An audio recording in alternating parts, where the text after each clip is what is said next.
Chose promise, chose due, les meilleurs bistrots de France.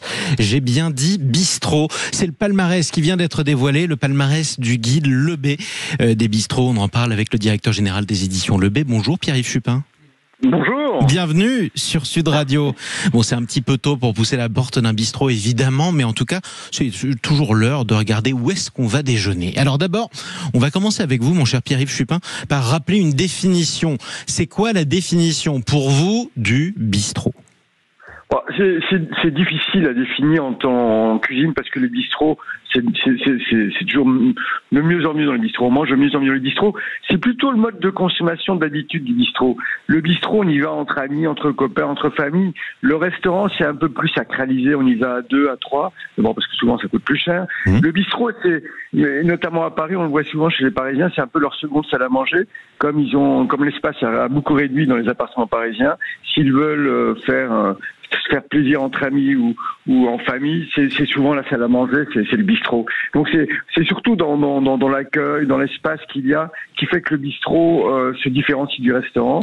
Au niveau cuisine, si c'est vrai que dans un restaurant, souvent les produits sont souvent des produits nobles. Le bistrot, et c'est ça le talent d'un bon bistrotier, c'est avec un maquereau se faire autant plaisir qu'avec un Saint-Pierre ou un Turbo. Et ça, c'est quand même formidable parce que c'est l'une des règles aussi des bistrots. C'est comme ça aussi que vous les choisissez.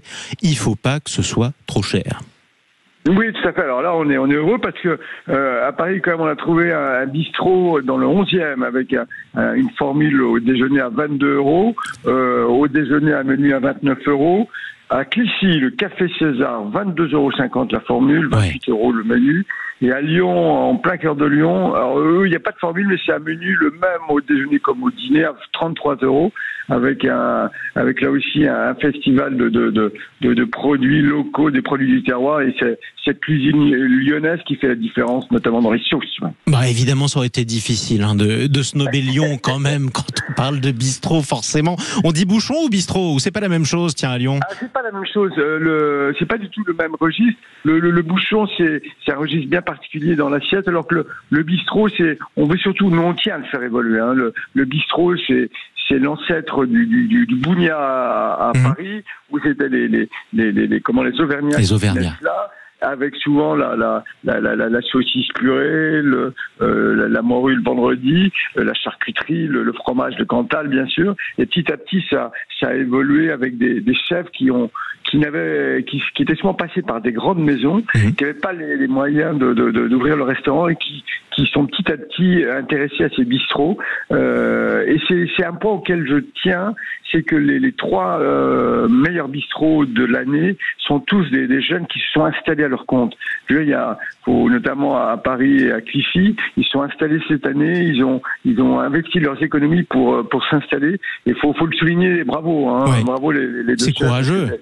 C'est difficile aujourd'hui. Et il faut vraiment prendre un risque aussi, il faut s'engager, et c'est ça qui est formidable. Alors, on n'a pas encore beaucoup parlé de plats, on va en parler avec vous quand même, parce que le bistrot, c'est aussi la gourmandise, mon cher Pierre-Yves Chupin. Qu'est-ce qu'on peut manger en 2025 dans les bistrots en général? Est-ce qu'il y a un menu ou une formule type ou pas? Non, il n'y a pas de. Non, faut au contraire laisser la liberté au chef de jouer avec sa créativité, de mettre en valeur sa créativité. Dans le 11e, le chef Yann Placet, qui est un formidable chef, lui c'est un associé formidable. Ouais. Il est dans une approche peut-être un peu plus proche du produit, plus contemporaine, on va dire. Notamment, on a célébré ça jeudi lors d'un déjeuner. Il nous avait préparé une lotte, mais c'était merveilleux. Il l'avait cuit en 2 fois, à la fois à la vapeur et après fini au barbecue a priori. Sur le feu. C'était vraiment magnifique. Il nous a fait aussi une bisque d'étrille, mais qui était incroyable. Vous savez, l'étrille, c'est le petit crabe breton. C'était sublime. À Clichy, Charles Boixel, le chef, lui, c'est un ancien de l'école Robuchon. Donc, notamment, il a un pâté en croûte ou pâté croûte, je sais pas. Ça aide. D'où on vient. Qui est sublime. À Lyon, l'âme sœur, Olivier Paget. Alors lui, il a notamment en période de chasse, il travaille le gibier de façon formidable. Et là, avec les asperges qui va arriver, c'est vraiment l'adresse pour sublimer, pour profiter de ce beau légume de printemps. Lui, notamment, il fait la jonction, c'est entre le moment de l'asperge et le moment des morilles. Ah, ça, c'est pas mal. C'est un des plus beaux accords qui soit. Ouais, et ça fait un beau mariage, évidemment. On reparlera de gastronomie, pourquoi pas, et de produits de terroir demain, comme chaque dimanche, sur Sud Radio avec Vincent Ferniaud. Ferniaud fait le marché de 10h à 11h. Merci beaucoup. En tout cas, je rappelle que le guide Lebey est disponible en ligne, www.lebey.com. C'est gratuit et vous avez vraiment des trésors du terroir à découvrir. Merci beaucoup, Pierre-Yves Chupin. Merci beaucoup. Et puis à très bientôt, directeur général des éditions Lebey.